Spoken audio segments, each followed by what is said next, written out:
Bom, então, alô Pedro, pode se apresentar, para começar como quiser, falando sobre o problema de Ok, bom dia, obrigado a todos pela presença. Quero agradecer ao Paulo pela iniciativa, organizar o evento, também pela iniciativa de convidar, duas iniciativas diferentes, muito contente por essa oportunidade, recepcionar vocês todos essa manhã. Queria agradecer também ao Steph, que é o fundador do centro, da comunidade, que envolve oportunidades tão interessantes e uma iniciativa tão rara no Brasil, tão positiva. Acho que a gente só tem a desejar vida longa, né? Valorizar esse espaço. Só lamento não ter começado a frequentar aqui antes, mas mais alto. Então é isso. Tinha preparado também muitas piadas maledicentes, no limite do aceitável, mas com essa câmera agora, do de YouTube, acho que vou ter que cortar algumas. Mas algumas eu vou deixar. Então, ok. Vou falar do problema de Heráclito, ou do paradoxo de Heráclito, como a gente pode chamar também. E estou mais inclinado a falar de paradoxo nesse momento. E o que eu tenho para falar é meio enrolado, é uma coisa complexa. Tem várias partes e as partes são em si complexas, então eu vou tentar fazer um resumo assim, dos principais pontos e ir preenchendo alguns detalhes, mas deixando também certas coisas para discussão, passando por cima, assim. E eu quero avisar que tem muitos pontos assim que são complicados e sutis e meio obscuros, e é uma discussão complexa e não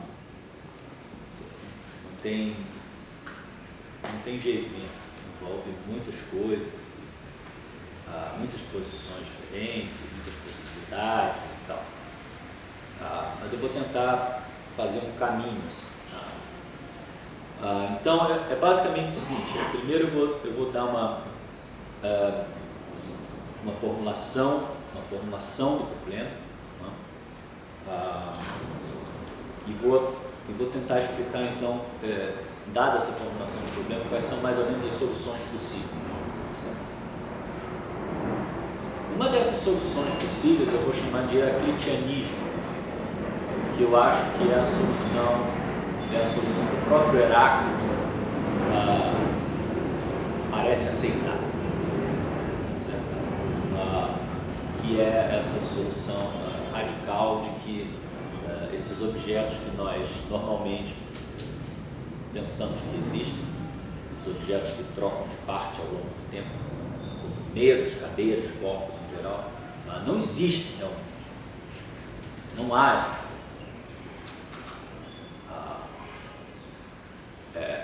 Essas coisas são, no nível metafísico profundo, a verdade metafísica profunda, que essas coisas não existem. E essa é, obviamente, uma posição paradoxal. A gente não pode simplesmente afirmar isso e sair assoviando, certo? É o tipo de posição que você precisa justificar com cuidado.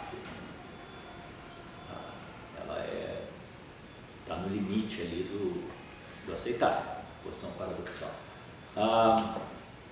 Então eu queria... O grosso da coisa vai ser, então, uma defesa do heraclitianismo, uma defesa dessa tese, certo? E essa defesa, ela tem vários passos, certo? Uma parte vai ser a defesa da tese do essencialismo mereológico, que é o princípio de que as partes de um todo são essenciais para o todo, porque esse é um princípio que está, obviamente, no fundo do heraclitianismo, justamente em grande parte porque eu suponho, né, que Heráclito estivesse pensando que as partes são essenciais para o todo, que ele chegou à conclusão de que não há esses todos que trocam de partes, porque viola o essencialismo. Então, a defesa do essencialismo mereológico. E depois a questão da reconstrução do discurso sobre os objetos materiais ordinários, vamos chamar de corpos, que a reconstrução que nos permita reter o discurso sobre esses objetos, mesmo que esse discurso não seja verdadeiro no sentido metafísico profundo, ou seja, que permita que a gente continue dizendo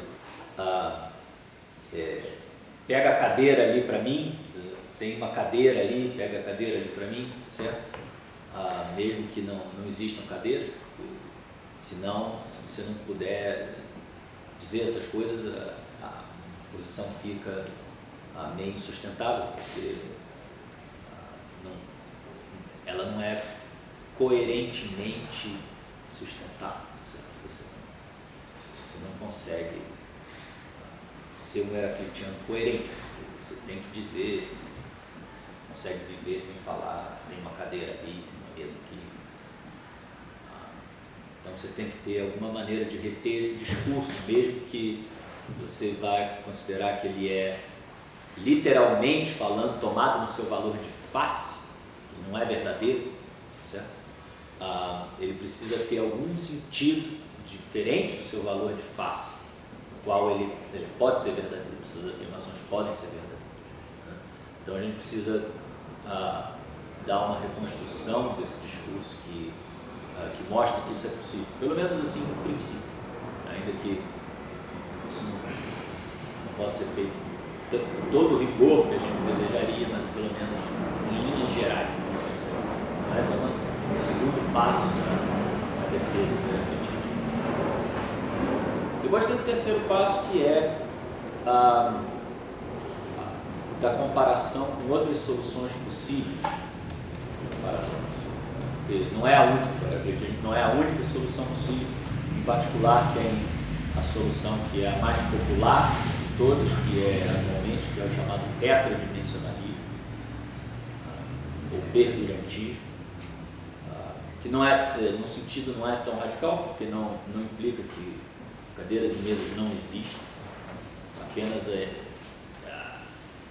dá uma explicação metafísica um pouco surpreendente assim, da natureza dos corpos, né, que permanecem no tempo, se alteram no tempo, mas ainda retém a existência deles como entidades, certo?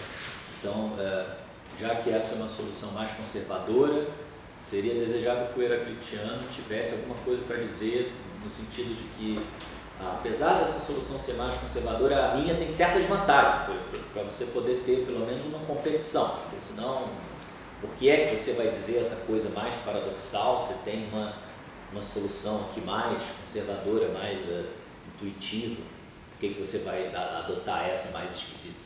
Então o heraclitiano deveria ter pelo menos algo para dizer no sentido de certas vantagens que o heraclitianismo tem sobre o tetradimensionalismo. Então isso é importante também de mencionar. E depois, para terminar, eu queria levantar algumas objeções. Em particular, é uma objeção contra o heraclitianismo, que é uma objeção bastante importante, difícil de responder, que é como o heraclitiano vai lidar com a questão da identidade pessoal, certo?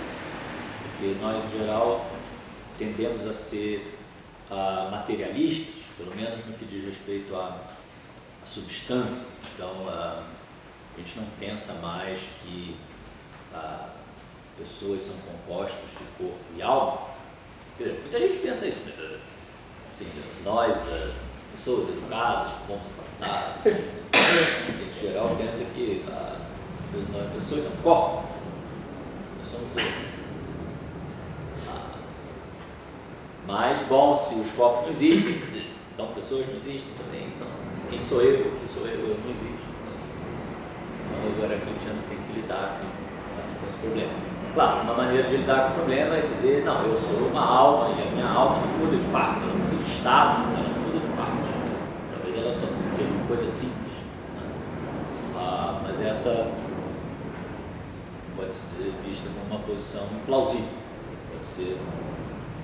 Agora, é claro, como se diz, o modus ponens de um homem é o modus tollens de outro. Né? Então, o heraclitiano pode morder a bala e dizer, não, tá vendo? Eu sempre disse, o corpo e a alma são coisas diferentes, né? E a alma é uma coisa simples, a alma é imortal, blá blá blá. O heraclitianismo só confirma isso.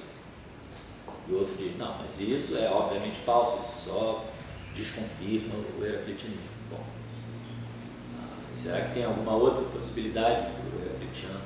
Essa é a questão que eu gostaria de terminar. E a conclusão, então, bom, não sei se eu dou spoiler. Querem com spoiler ou sem spoiler?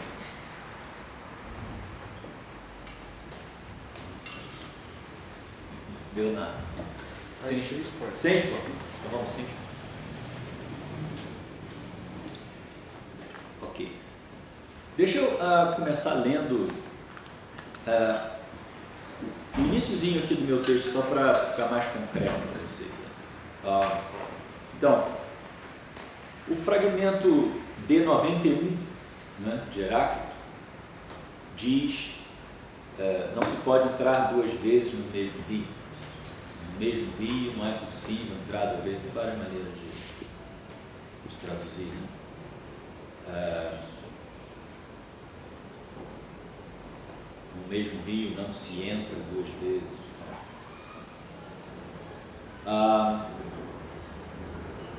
E na verdade o fragmento é um pouco maior, é um fragmento de Plutarco, né? Uma passagem de Plutarco um pouco maior, mas a continuação é confusa, não acrescenta muito, porque no geral é retida só essa frase. Plutarco continua. E não é possível aprender substância moral, que ela dá o tempo todo, tudo estado, e aí começam os papos de separa, junta, separa, mas não é muito claro o que quer dizer.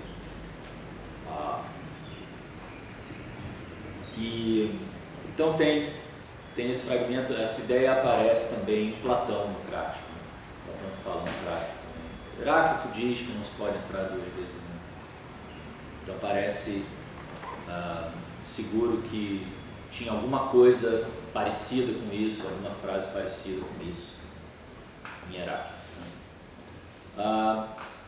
E frequentemente agora, claro, que a questão é qual é a razão que tinha para afirmar isso. Não é afirmar isso assim do nada. Certo? Uma afirmação estranha, porque tem uma razão. Então, muita gente pensa no fragmento D12 como dando em parte a razão. O fragmento D12 diz, aos que entram nos mesmos rios, outras e outras águas afluem.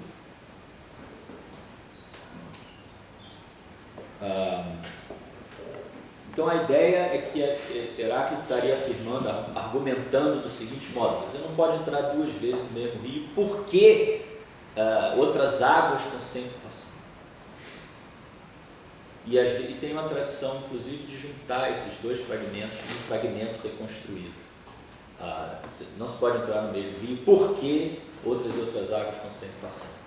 Isso eu achei estranho quando eu vi da primeira vez esse fragmento, citado como fragmento, porque não está entre os fragmentos Diros, mas depois lendo o livro do Kant eu descobri que é uma tradição de fazer esse fragmento reconstruído, que já vem do século XIX, tem uma edição de Oxford, eu acho, do século XIX, que o Kant cita, que tem isso, e depois tem outras edições ao longo do século XX que seguiram isso.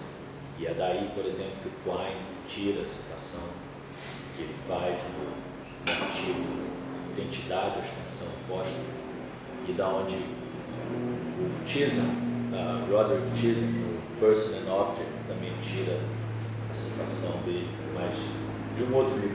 Nenhum dos dois cita o livro original que o Kant cita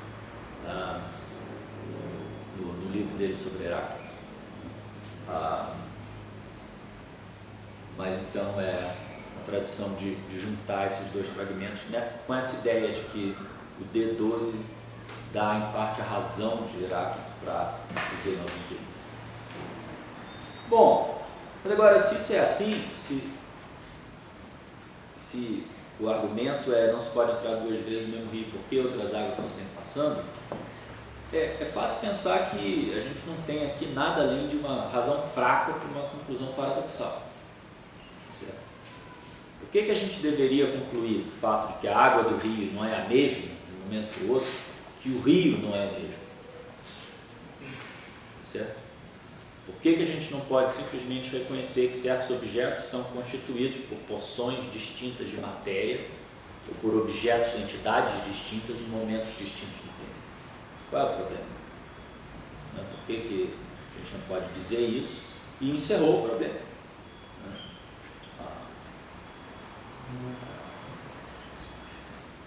Então, razões fracas para conclusões paradoxais é a essência da filosofia ruim, certo? Você dá uma razão qualquer, diz uma bobagem qualquer, e aí enuncia o paradoxo bombástico, né?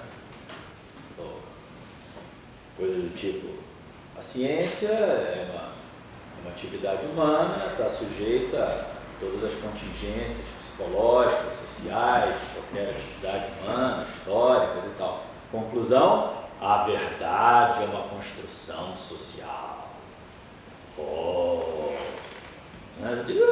Uma coisa óbvia qualquer, e aí daí tira a conclusão paradoxal, aí fica todo mundo, não é assim que se faz filosofia, né? Você não sai afirmando conclusões paradoxais sem nenhuma razão decente, certo? Então aqui alguém poderia dizer que esse é um problema, vamos chamar isso de um paradoxo parisiense, né? Então alguém poderia dizer que isso é um paradoxo parisiense, porque se ele diz, o rio tem uma água passando lá no rio um dia, tem outra água passando lá no rio no outro, mas o rio é a mesma coisa, pronto, acabou. Então essa é uma reação natural, mas ela parece implicar que um mesmo todo, que um rio é um todo, então ela parece implicar que um mesmo todo pode ter partes diferentes em momentos diferentes do tempo. Mesmo todo, ênfase no mesmo. E isso tampouco parece correto. Como é que o mesmo todo pode ter partes diferentes em momentos diferentes? Isso não parece correto. Então a gente evita uma conclusão paradoxal, mas a gente cai em outra. Talvez não seja tão paradoxal quanto a primeira, mas ainda assim uma conclusão que não parece correta. Então a gente pode concluir que há, afinal, um problema interessante por detrás dos fragmentos do Viagem Heráclito. O problema é como é possível entrar duas vezes no mesmo rio se outras águas estão sempre fluindo. É um problema interessante, não é um problema simplesmente um problema parisiense, porque a reação natural parece conduzir a ideia de que o mesmo todo pode ter partes diferentes em momentos diferentes. Ok.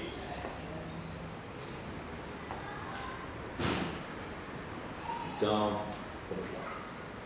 Agora,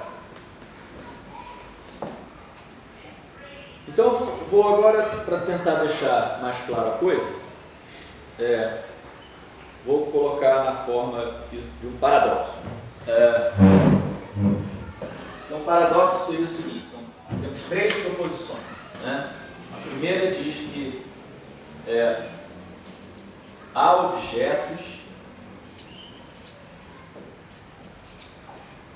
vou chamar de materialmente variáveis, cuja matéria que os constitui varia de um momento para o outro. A segunda proposição diz se há objetos materialmente variáveis, então há objetos mereologicamente variáveis.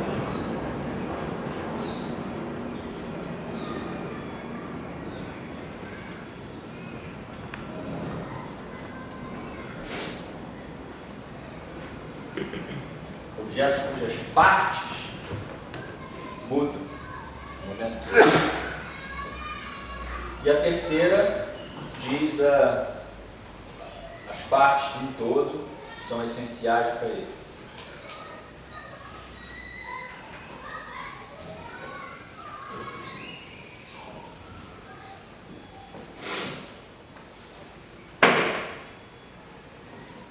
Então a terceira é simplesmente o princípio do essencialismo mereológico. Bom, e essas 3 proposições então são inconsistentes, certo? Porque se há objetos materialmente variáveis e a existência de objetos materialmente variáveis implica a existência de objetos mereologicamente variáveis, certo? Então a existência de objetos materialmente variáveis, se há objetos materialmente variáveis, há objetos mereologicamente variáveis, mas pela proposição 3 não pode haver objetos mereologicamente variáveis porque as partes do todo são essenciais. Então essas 3 proposições não podem ser verdadeiras. Certo? Então esse é o paradoxo. Paradoxo. E as soluções possíveis são as soluções básicas são os grupos. As soluções básicas são o primeiro grupo nega essa proposição, o segundo nega essa proposição, o terceiro nega essa proposição. Claro, você pode negar mais de uma também, mas aí é overkill. O heraclitianismo é a negação de um, é a negação que há de objetos materialmente variáveis.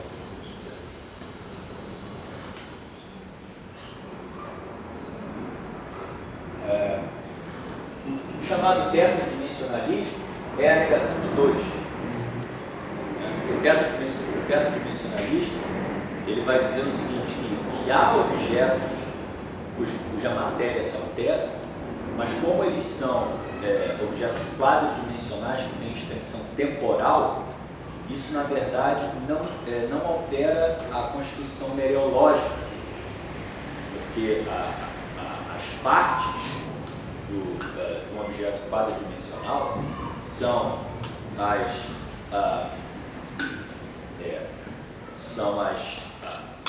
os objetos as partes que ele tem em cada instante do tempo, certo? Essas partes que ele tem, elas podem ter partes espaciais diferentes, mas essas partes espaciais diferentes são constantes, elas não se alteram ao longo do tempo, porque esses objetos são instantâneos, certo? Então, o objeto, no quadridimensionalismo, a matéria do objeto se altera em virtude dele ter partes diferentes, instantes diferentes do tempo, cujas partes são diferentes, mas constantemente diferentes. Certo? Então, no tetradimensionalismo, a existência de objetos materialmente invariáveis não implica a existência de objetos mereologicamente variáveis. Então, o tetradimensionalista pode aceitar 2 e 3. De fato, o tetradimensionalismo é uma forma de essencialismo mereológico. E, bom, a outra opção é a negação do essencialismo mereológico, que também tem vários autores que vão por esse caminho, certo? São os maluquinhos.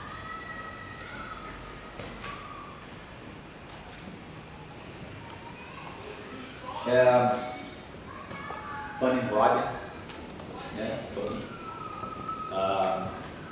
Tem o artigo muito bom que eu recomendo, Can a Mereological Sum Change its Parts? Um artigo de 2006 do Journal of Philosophy, Fanning Wagen, 2006, Journal of Philosophy. Peter Simons, também no livro Parts, rejeita o essencialismo mereológico. David Wiggins, também, em vários lugares, rejeita o essencialismo mereológico. Mas David Wiggins é confuso. Sugiro vocês leem Simons e... Muito bem. Então esse é o problema geral. Agora, vamos então passar para a defesa do essencialismo mereológico. Porque, bom, então, para motivar a rejeição de 1, tá certo? Para motivar a rejeição de 1, o primeiro ponto vai ser defender 3, certo? Você defender 3. E depois defender 2. Defender 2 vai ser criticar a solução tetradimensionalista. Tá certo? Se a gente conseguir motivar a permanência dessas duas, a gente está motivando indiretamente a rejeição da primeira. Tá claro? Então,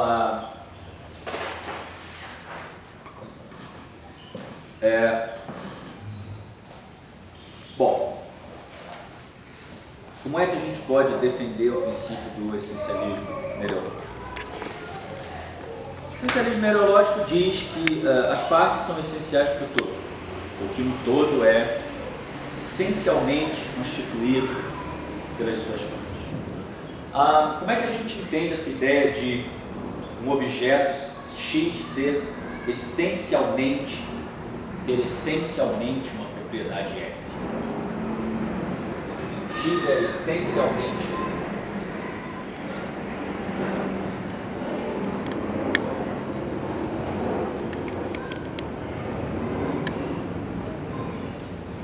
qual é a diferença entre X ser F e X ser essencialmente F?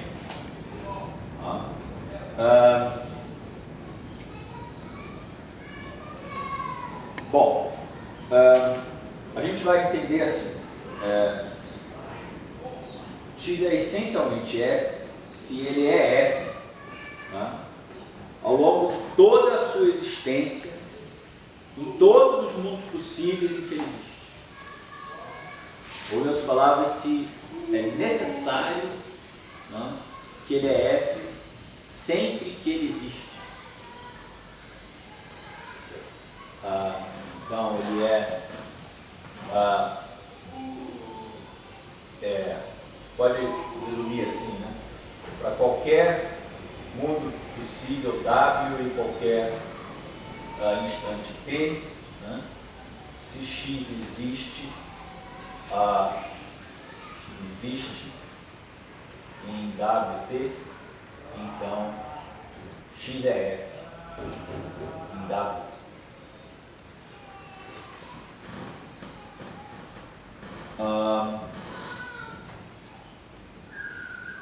Tá certo? Porque quando a gente diz, por exemplo, Sócrates é essencialmente humano, a gente não está querendo dizer que ele simplesmente que ele é necessariamente humano agora, que ele é essencialmente humano em algum momento da sua vida, a gente está querendo excluir, claramente a gente está querendo excluir a possibilidade de mundos em que ele começa a vida humana, aí vira uma mesa, depois vira um peixe, depois vira uma pedra, entende? Termina a vida como um ovo cozido. Se essa possibilidade existe, ele não é Sócrates, não é essencialmente humano. Se ele é essencialmente humano, ele é humano em todos os mundos em que ele existe, mas sempre, ao longo da sua existência toda. Isso parece mais razoável. Bom, dado isso, então, a ideia de que se x é parte de y, x é essencialmente parte de y, vira a ideia de que se x é parte de y, então x é parte de y em todos os mundos em que y existe, em todos os momentos em que y existe. Certo? Então, se x é parte de y, então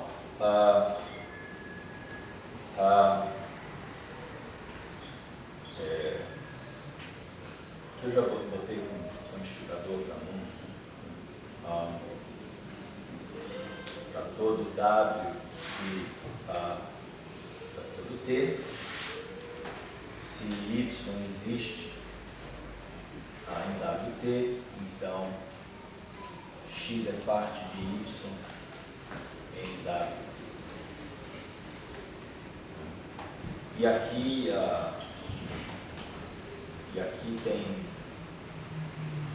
teria uma variável livre aqui para o mundo atual e para o tempo atual. Isso é uma coisa, enfim, um detalhe, mas se a gente vai qualificar modalmente e temporalmente a relação de parte, tá certo? Então, quando a gente diz sem nada, x é parte de y, tá certo? Então, aqui teria que estar implícito uma variável livre para o mundo atual e para o instante atual. Isso significa que então a gente estaria dizendo que se x é parte de y nesse mundo de agora, tá certo? Então, para qualquer mundo, em qualquer instante, se x existe nesse mundo, nesse instante, x é parte de y nesse mundo e nesse instante. Tá certo? Algumas pessoas veem a relação de parte como não sendo temporalizada, não sendo temporalizada, mas se você pensa assim, a questão fica, você pula por cima de problemas interessantes. Bom,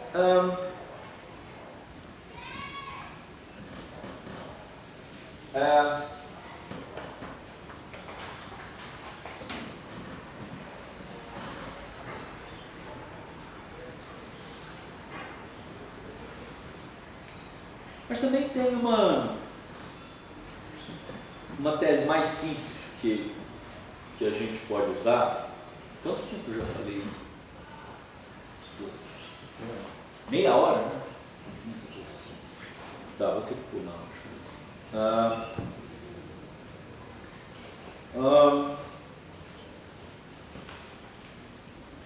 Então, olha aqui. O essencialismo mereológico, ele é um princípio que tem uma plausibilidade intuitiva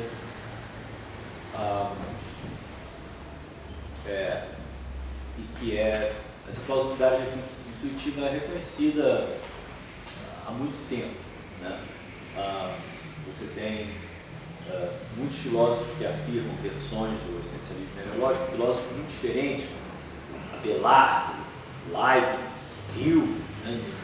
Difícil você pensar em filósofos tão diferentes quanto Abelardo, Leibniz e Hume, né? Até em Platão, no Teteto, eu achei, embora a passagem seja muito obscura, aquela passagem da mereologia no fim do Teteto, passagem muito difícil de entender, mas até lá tem um negócio que parece com uma tese do essencialismo mereológico lá.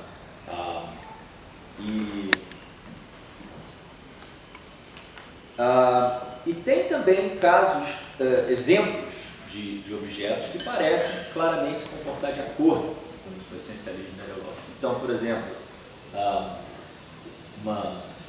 você tem uma pilha de alguma coisa, uma pilha de tijolo. Certo?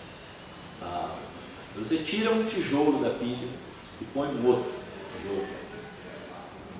A pilha pode, os dois tijolos podem ser idênticos, de modo que a nova pilha fica indiscernível da anterior.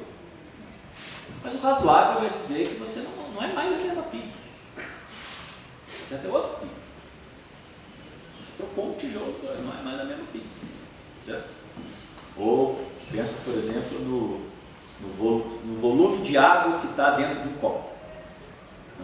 Se você tira umas gotinhas, um conta-gotas, aí pega um outro copo e põe umas gotinhas. Fica exatamente com a mesma quantidade de água. Mas é outro volume de água que está ali dentro. É um outro objeto. Aquele volume de água agora é outro objeto. Você tirou umas gotinhas, botou outras gotinhas. Certo? Então tem vários todos para os quais o princípio é intuitivamente correto. Certo? E além disso ele tem essa plausibilidade abstrata. Né? Um todo é uma coisa composta por essas coisas. Não dá para trocar essas coisas. Você trocar essas coisas, porque tem um outro todo. No entanto, é inegável também que há muitos exemplos, né, concretos de coisas que não parecem estar de acordo com o princípio, né, do essencialismo mereológico. E não tem. E aí você tem realmente o que Tizan chama de um conflito de intuições. Certo? Não dá para negar que haja um conflito de intuições. Por um lado, você tem a intuição mais abstrata, que favorece o princípio. Por outro lado, você tem a intuição mais concreta, certo? De que se eu tiro uma lasca, pronto, fiz assim, saiu um pedacinho, né? Certo? É a mesma mesa. É a mesma mesa, não é outra mesa.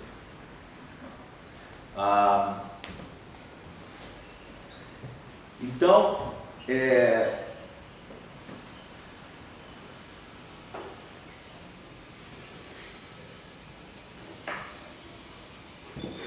o que é que a gente pode dizer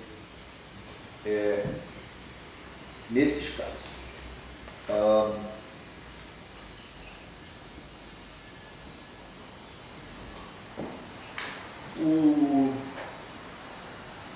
A justificação,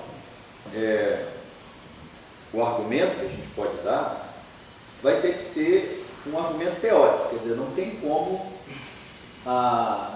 simplesmente eliminar a intuição que a gente tem. A intuição que a gente tem é sólida.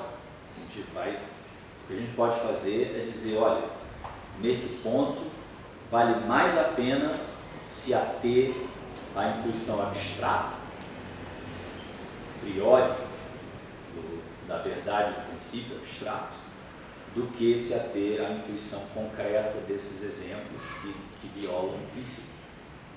Isso pode ser justificado por razões sistemáticas de construção teórica, de simplicidade, de elegância, esse tipo de coisa.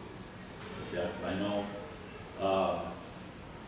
não tem como fazer a intuição de que mesas e cadeiras violam o princípio do essencialismo simplesmente desaparecer. Certo? Ela não vai desaparecer, assim como a intuição de que a intuição abstrata de que o princípio é verdadeiro também não vai desaparecer. Então, nesse ponto, a justificação fica complicada. E eu gostaria de ter mais tempo para entrar nisso, mas eu queria passar para outras coisas. Mas o meu argumento, grosso modo, é o seguinte: existe uma teoria chamada mereologia clássica, que é a teoria da relação parte-todo, a teoria básica da relação parte-todo, que é caracterizada fundamentalmente pelo princípio de que, dadas certas coisas, existe uma e uma única coisa que elas compõem. Existe um e um único todo que elas compõem. A gente diz, portanto, ser a soma mereológica dessas coisas. Certo? Então, no caso de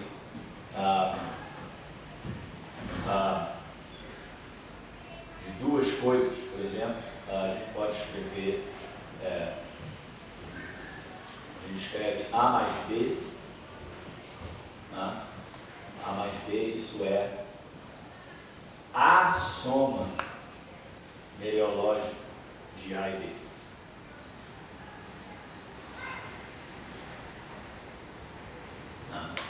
Então essa é uma teoria bastante simples, porque só tem um modo de composição, não tem vários modos de composição, só tem um modo de composição, e ele é automático, certo? As coisas não precisam estar em nenhuma relação especial para que haja composição, elas só precisam existir.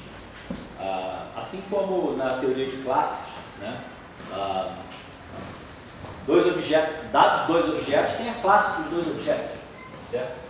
Você tem a classe AB, certo? A e B não precisam estar formando um duo de rock para que haja a classe AB, certo? Do mesmo modo, A e B não precisam ser um casalzinho para que haja a soma mereológica AB.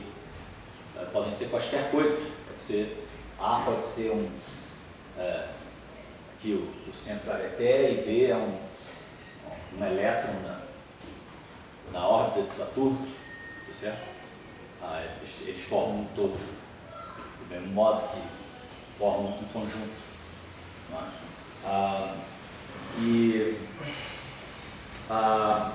Então essa é uma teoria bastante simples, tem várias vantagens sobre outras teorias em que você precisa especificar os modos de relação que as coisas precisam estar para que elas componham uma certa coisa.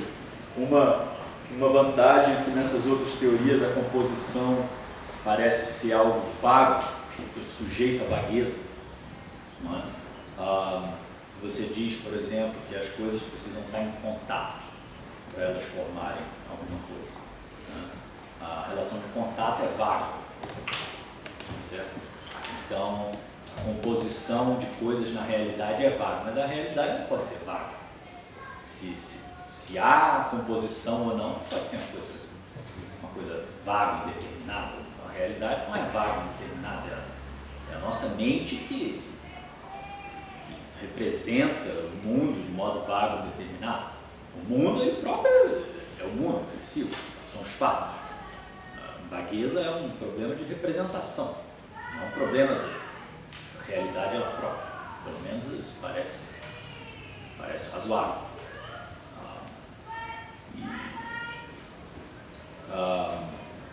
Então, tem vários aspectos atraentes na mereologia clássica, e dada a mereologia clássica, o essencialismo mereológico pode ser motivado, né? Então, por exemplo, a gente pode argumentar agora, porque o ponto central é o seguinte: se a composição é automática, dadas certas coisas, elas formam um todo, elas não precisam entrar em nenhuma relação especial, né? Por que é que elas formariam um todo, um certo todo nesse mundo e um todo diferente, num mundo possível, diferente ou num outro instante do tempo? Certo?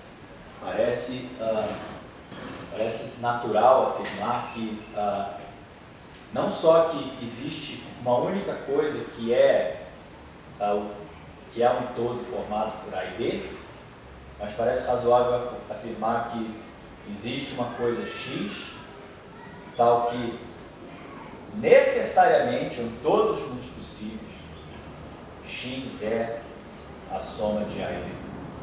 Pelo menos em todos os mundos possíveis onde A e B existem. Se A e B existem num certo ponto possível, eles têm uma soma e essa soma é a mesma coisa, mesmo objeto. São as mesmas coisas que estão sendo somadas e elas não precisam estar em nenhuma relação especial. A soma é automática. Então esse princípio é razoável. E dado esse princípio, a gente pode argumentar, por exemplo, assim, suponha que você tenha uma coisa composta por 3 átomos, A, B e C. A mais B mais C. Um certo instante T. Então, A mais B mais C formam um certo todo. Certo? Formam um certo todo em T1. Vamos imaginar que em T2 perca essa parte. Ela continua existindo. Então, em T2, T passa a ser A mais B. O famoso caso do gato que perdeu o rabo. O Dion que perdeu o pé. Dion e Teo. Perdeu o pé. Então, em T2, T perdeu uma parte, passou a ser A mais B. Bom, mas aqui em T1, T era obviamente distinto de A mais B. Certo? Distinto de A mais B, porque A mais B já existia como parte de T, uma parte própria. Então T não pode ser idêntico a uma parte própria dele, ele é distinto de A mais B. E agora aqui T é idêntico a A mais B. Então T se tornou idêntico a uma coisa da qual ele era distinto. Porque parece absurdo. Não pode se tornar o mesmo que uma coisa que você não é. Certo? Parece absurdo. Então esse é o tipo de argumento que a gente pode dar. Mas reparem, aqui a gente tem que supor que isso aqui, que já existia aqui, nesse instante do tempo, é o mesmo que isso aqui no outro instante do tempo. Certo? Senão, o argumento é falacioso. É por isso que a gente precisa desse princípio aqui, desse tipo de princípio aqui. Tem uma coisa que necessariamente e sempre, certo? Necessariamente e sempre, é a soma de A mais B. Se a gente não tiver esse princípio, então a gente não pode assumir que A mais B em T1 é idêntico a A mais B em T2. Certo? E aí o argumento não funciona. Mas dada a mereologia clássica, a suposição de que A mais B em T1 é A mais B em T2 é uma suposição razoável. Então a mereologia clássica, por isso que, em geral, quem assume a mereologia clássica tende a assumir o princípio do essencialismo mereológico. Quem nega o essencialismo mereológico tende a negar a mereologia clássica. As duas coisas funcionam como um pacotinho. E, portanto, os argumentos a favor da mereologia clássica são, por extensão, argumentos a favor do essencialismo mereológico. Eu, pessoalmente, acho os argumentos a favor da mereologia clássica interessantes. Mas tem argumentos contrários também. Por exemplo, Kit Fine dá esse contra-exemplo. Ele fala, imagina um sanduíche de presunto. Né? Sanduíche de presunto. O sanduíche de presunto é feito de duas fatias de pão e uma fatia de presunto. Se for vegetariano, põe queijo. Tá? Se for vegano, põe só uma alface. Então, tem esses 3 objetos, certo? O sanduíche é um todo desses 3 objetos. Na mereologia clássica, esse todo já existia antes do presunto ser posto no meio dos pães. Certo? Portanto, a mereologia clássica parece dizer que o sanduíche já existia antes dele ser formado, o que é absurdo. Certo? O sanduíche só existe quando você põe o presunto no meio das fatias. Mas eu acho esse argumento uma falácia. Quer dizer, certamente o mereologista clássico tem como responder. E a resposta é que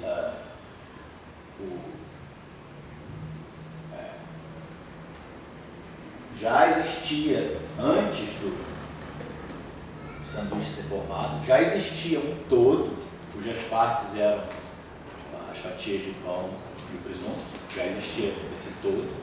Simplesmente esse todo não era um sanduíche. Ele não era um sanduíche.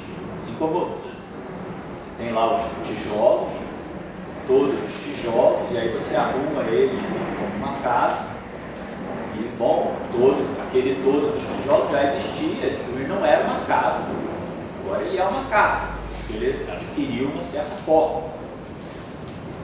Certo? Então, é o mesmo todo, ele adquiriu uma certa forma, e a gente agora passa a ele chamar de casa. Então, é o mesmo todo, adquiriu uma certa forma, a gente passa a chamar de sanduíche. Depois que você comeu o sanduíche, já não chama mais, não tem nome. Vira outra coisa. Vira bolo alimentar, depois vira outra coisa pior. E depois você molécula se espalha para o mundo, não tem mais nome, mas continua existindo.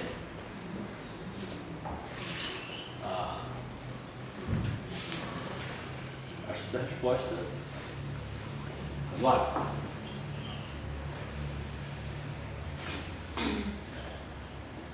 Está na linha do a natureza, nada se cria, nada se perde, tudo se transforma. Bom, ok, então vocês estão todos convencidos que o essencialismo mereológico é uma verdade metafísica profunda. Próximo passo. Quanto tempo vai fazer?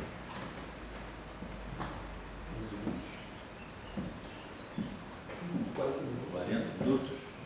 Tá, então eu vou falar mais 10 minutos. Não vai dar para fazer tudo. Vou falar só um pouquinho das paráfrases. Ok. Esse ponto é importante e é interessante também, né? O Heraclitiano diz que o rio não permanece no instante todo. Certo? Bom, isso é o mesmo que dizer que não há rios, né? Porque o rio é uma coisa que permanece no tempo, né? Assim que a gente entende a ideia de rio.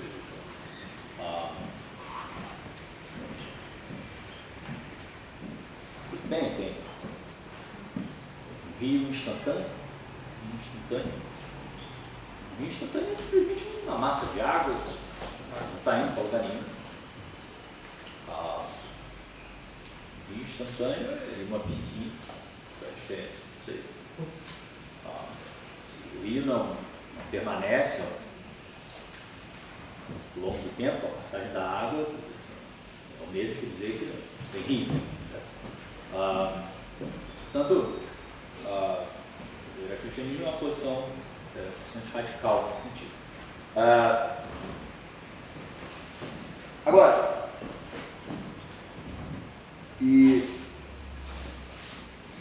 portanto, pode parecer que ele é uma dessas posições filosóficas que, como Lewis dizia, a gente só consegue acreditar nelas na sala de aula.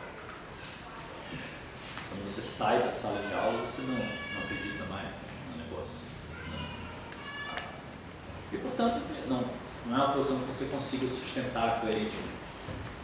Então, Lewis dizia, acho que com razão, uma posição filosófica decente é uma coisa que você tem que poder acreditar na sala de aula e fora da sala de aula também.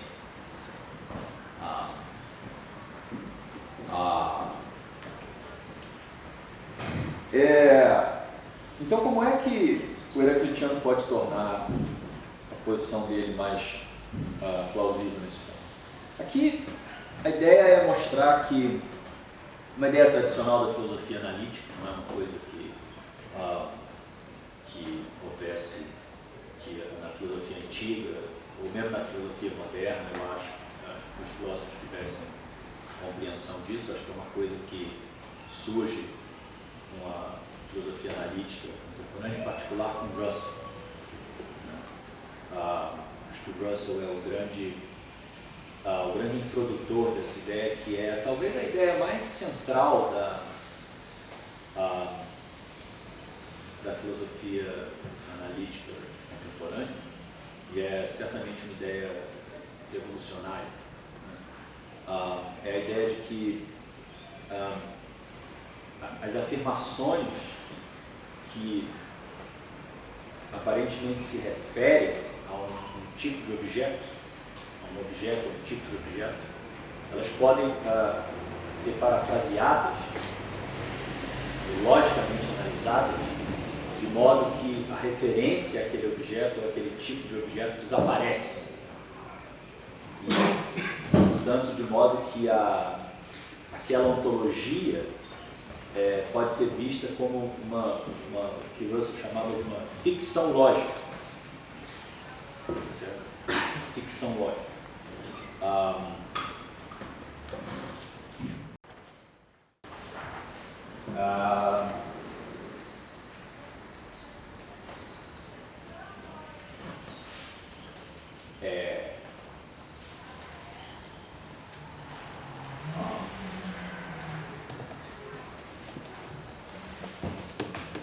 Russell aplicou essa ideia inicialmente ao caso das descrições definidas, né? Mas o procedimento geral pode ser descrito assim: o que a gente quer é que todas as afirmações que envolvam a referência a um certo tipo de objeto, né? Vamos representar assim: você tem uma afirmação que envolve uma referência a um objeto X. Então a gente quer que todas essas afirmações tenham uma certa tradução,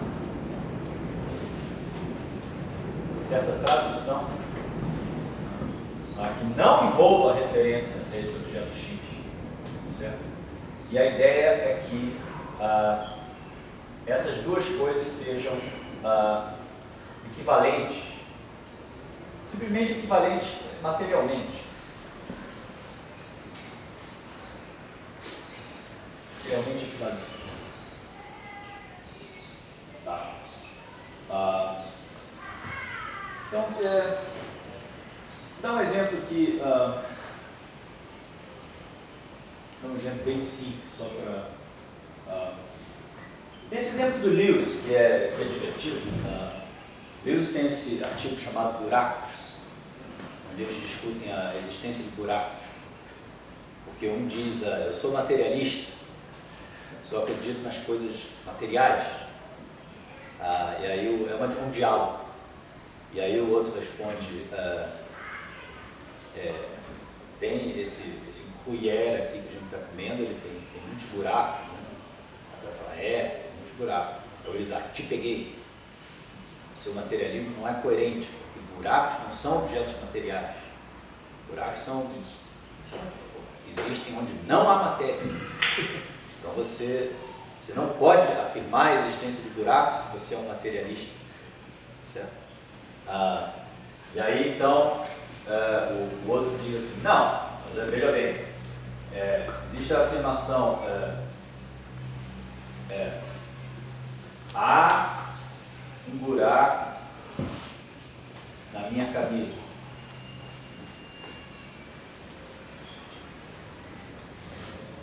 Certo? Qual é a análise lógica natural disso aqui? Né?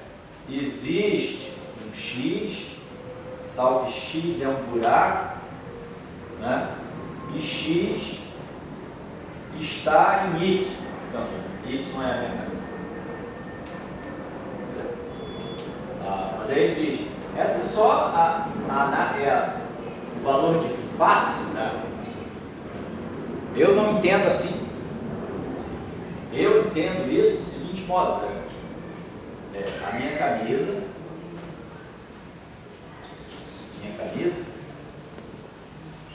está esburacada.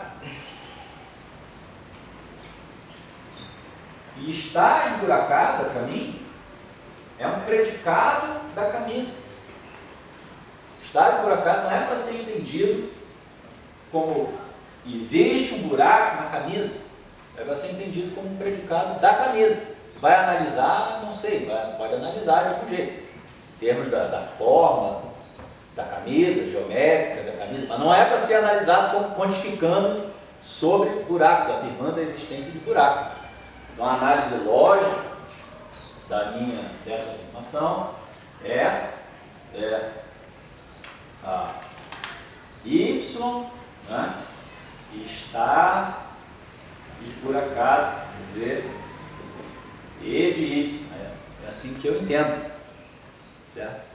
Então o que ele está fazendo? Ele está dando uma paráfrase da afirmação da análise lógica intuitiva, e ele está dando essa paráfrase, a camisa está esburacada, tá certo? Cuja análise lógica intuitiva não quantifica sobre buracos. Então ele diz, o meu discurso, embora não esteja sendo tomado no valor de face, o meu discurso é coerente com a minha ontologia. Certo? É isso que o Heraclitiano tem que fazer. Certo? Só que tem que funcionar, ele tem que funcionar sempre. No caso dos buracos, não, é problemático, porque você tem, a camisa tem 2 buracos, tem 3 buracos, tem várias coisas complicadas, né? Você não vai querer sair introduzindo um predicado trisburacado, esse monte de predicados primitivos. Tem várias coisas. Esse artigo é muito bom.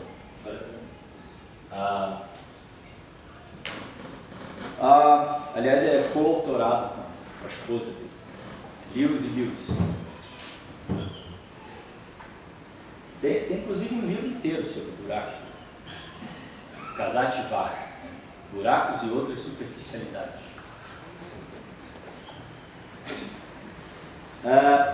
Mas no caso aqui do heraclitianismo, como é que funciona? A chave é definir uma noção que a gente pode expressar assim: x em t constitui o mesmo f que y inteirinho. Uma vez que a gente tenha essa relação, como algo definido, como algo primitivo, não importa. Uma vez que a gente tenha essa relação, o resto funciona.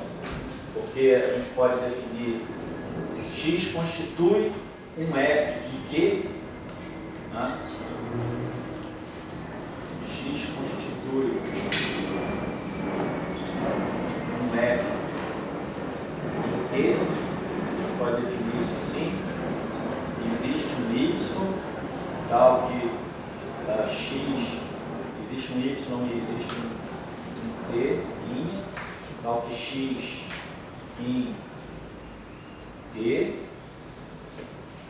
constitui o mesmo f que y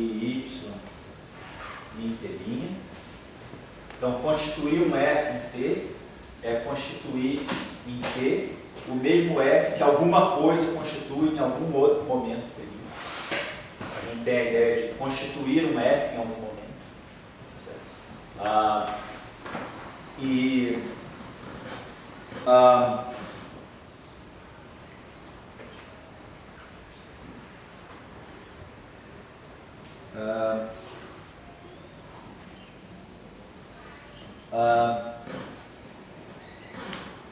E a gente pode definir então uma relação de parentesco entre x em t e y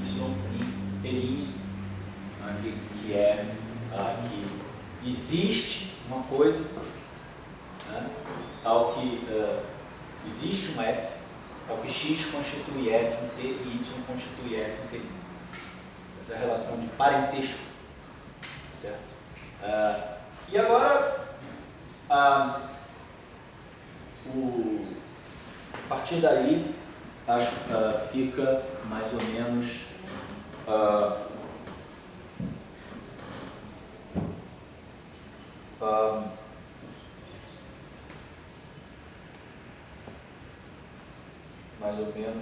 tranquilo.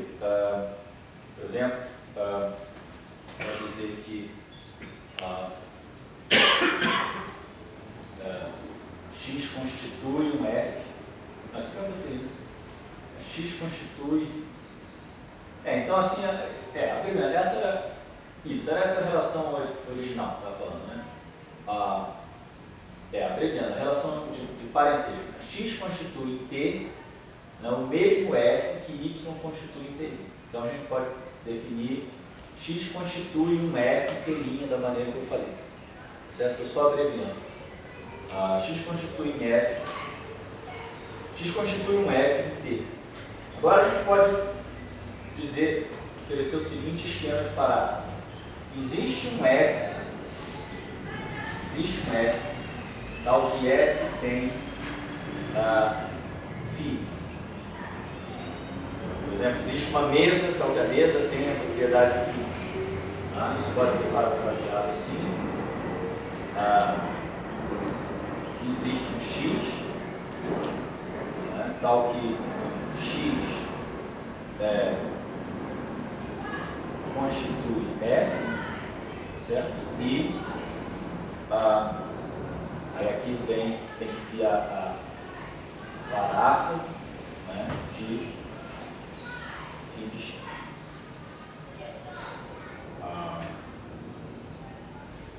Seria e o f é φ em t, então se x constitui f em t,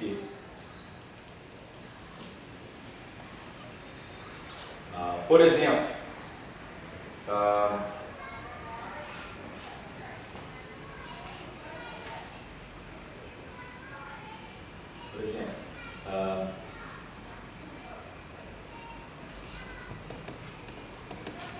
há uma mesa vermelha.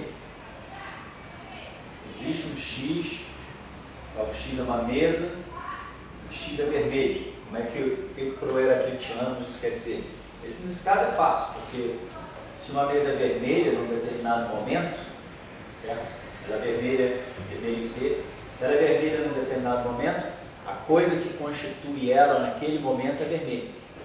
Então esse caso é fácil, isso é, existe um x, tal que x constitui uma mesa em t e x é vermelho em t.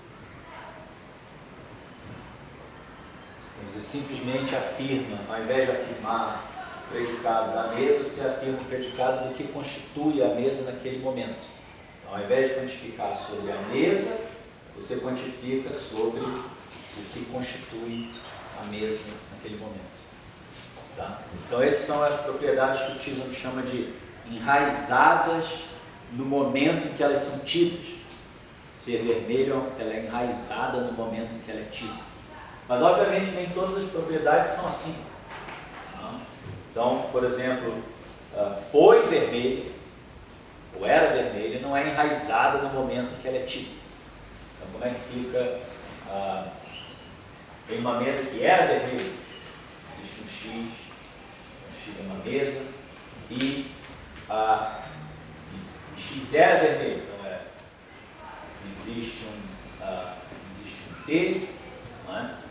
Tal que t é anterior, a telinha, essa variável livre está funcionando como o presente, no nome do presente.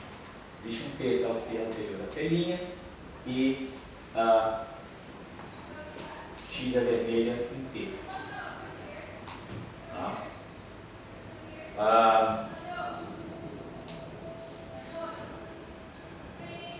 Então, o heraclitiano pode dizer o quê? Ele pode dizer, olha, isso significa o seguinte, significa que existe um X que constitui uma mesa de T e existe um Y e existe um T', tal que eles constituem a mesma mesa, tal que x em t constitui a mesma mesa que y em t', certo? E t' é anterior a t e y é, escuta, vermelho, posto azul, é vermelho e t'. Existe uma coisa que constitui uma mesa em t, e existe uma coisa e um instante t', né? Essa coisa, existe um y e um instante t', x em t constitui a mesma mesa que y em t', eles são parentes, certo? E t' é anterior a t e y é vermelho em t'. Agora, aqui a ideia é que é difícil dar um esquema geral, certo? Mas a ideia é que dá mais ou menos para ver que vai funcionar, que a gente consegue, em qualquer caso. Muitas vezes isso acontece, quer dizer, o ideal seria que a gente tivesse um esquema de tradução da linguagem dos objetos, da linguagem dos corpos ordinários para a linguagem da ontologia heraclitiana, que simplesmente pegasse qualquer frase da linguagem ordinária e produzisse mecanicamente uma frase da linguagem heraclitiana equivalente à frase da linguagem heraclitiana. Eu não sei como produzir esse manual de tradução, certo? Porque você vai ter um monte de propriedades que não são enraizadas, propriedades de natureza lógica diferente, então eu não sei como dar um esquema geral. Mas você dá vários exemplos e você não consegue achar um contra-exemplo que não funcione, então você motiva a ideia de que na prática tem a paráfrase, a gente sempre consegue achar uma paráfrase, usa um pouco de criatividade, a gente encontra uma paráfrase. Essa é a ideia. E aí, por fim, não vou entrar nisso, mas a grande questão, quer dizer, nessa questão da paráfrase, a grande questão é se essa relação de parentesco, que é a relação crucial, que intuitivamente a gente não quer ter ela como uma coisa básica, porque dentro dela tem uma quantificação sobre o f, quer dizer, ela diz x constitui o mesmo f que y, então dentro dela tem uma afirmação de que ela está falando do f, certo? Ela está quantificando sobre f. Então a gente não quer, por mais que seja formalmente possível tomar ela como primitivo, não é filosoficamente satisfatório tomar ela como primitivo. Então você tem essa questão de se ela pode ser definida ou não. O Chisholm tem uma proposta para definir ela em termos mereológicos. Tem problemas, né? Eu acho que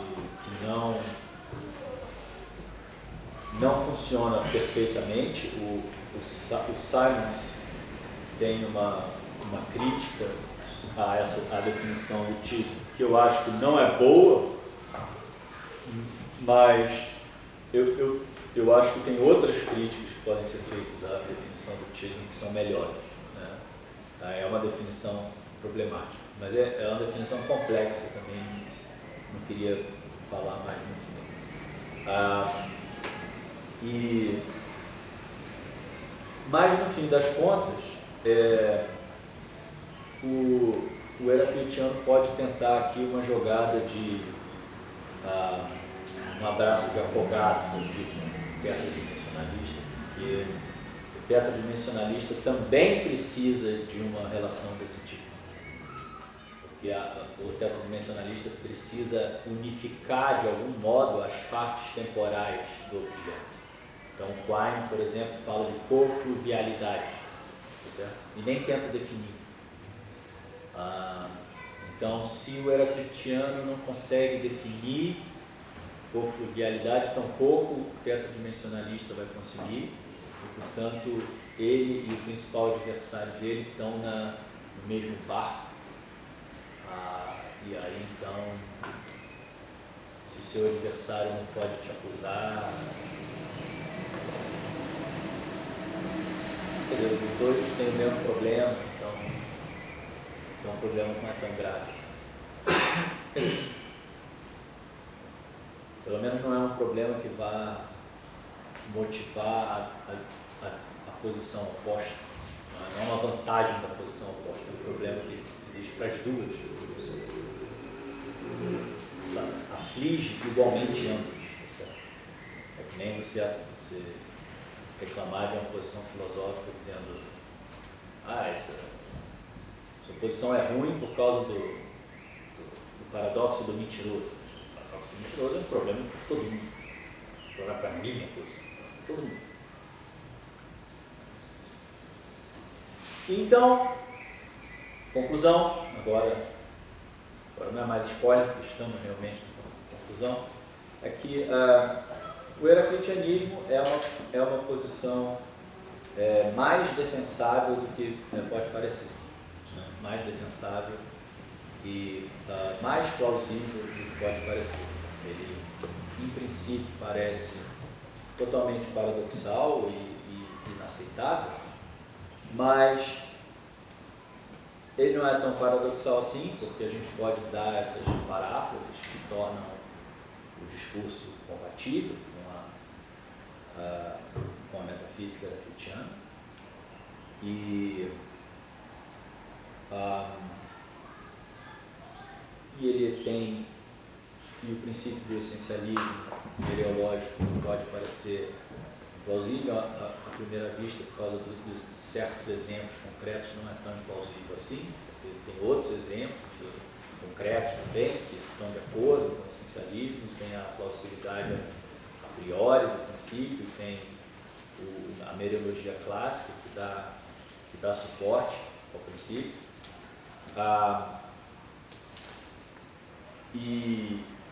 E também, eu não mencionei, mas tem certos problemas com o tetradimensionalismo que não afligem o heraclitiano. Então, eu acho que é uma posição que deveria ser considerada deveria ser contada entre as opções básicas de solução para esse paradoxo e outros paradoxos ligados à persistência no tempo e modalidade, mas não é, quando na verdade não é.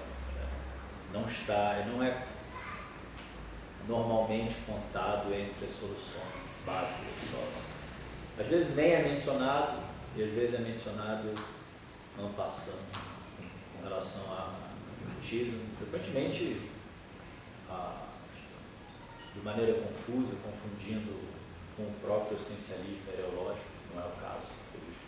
Então, acho que merece mais atenção. É isso.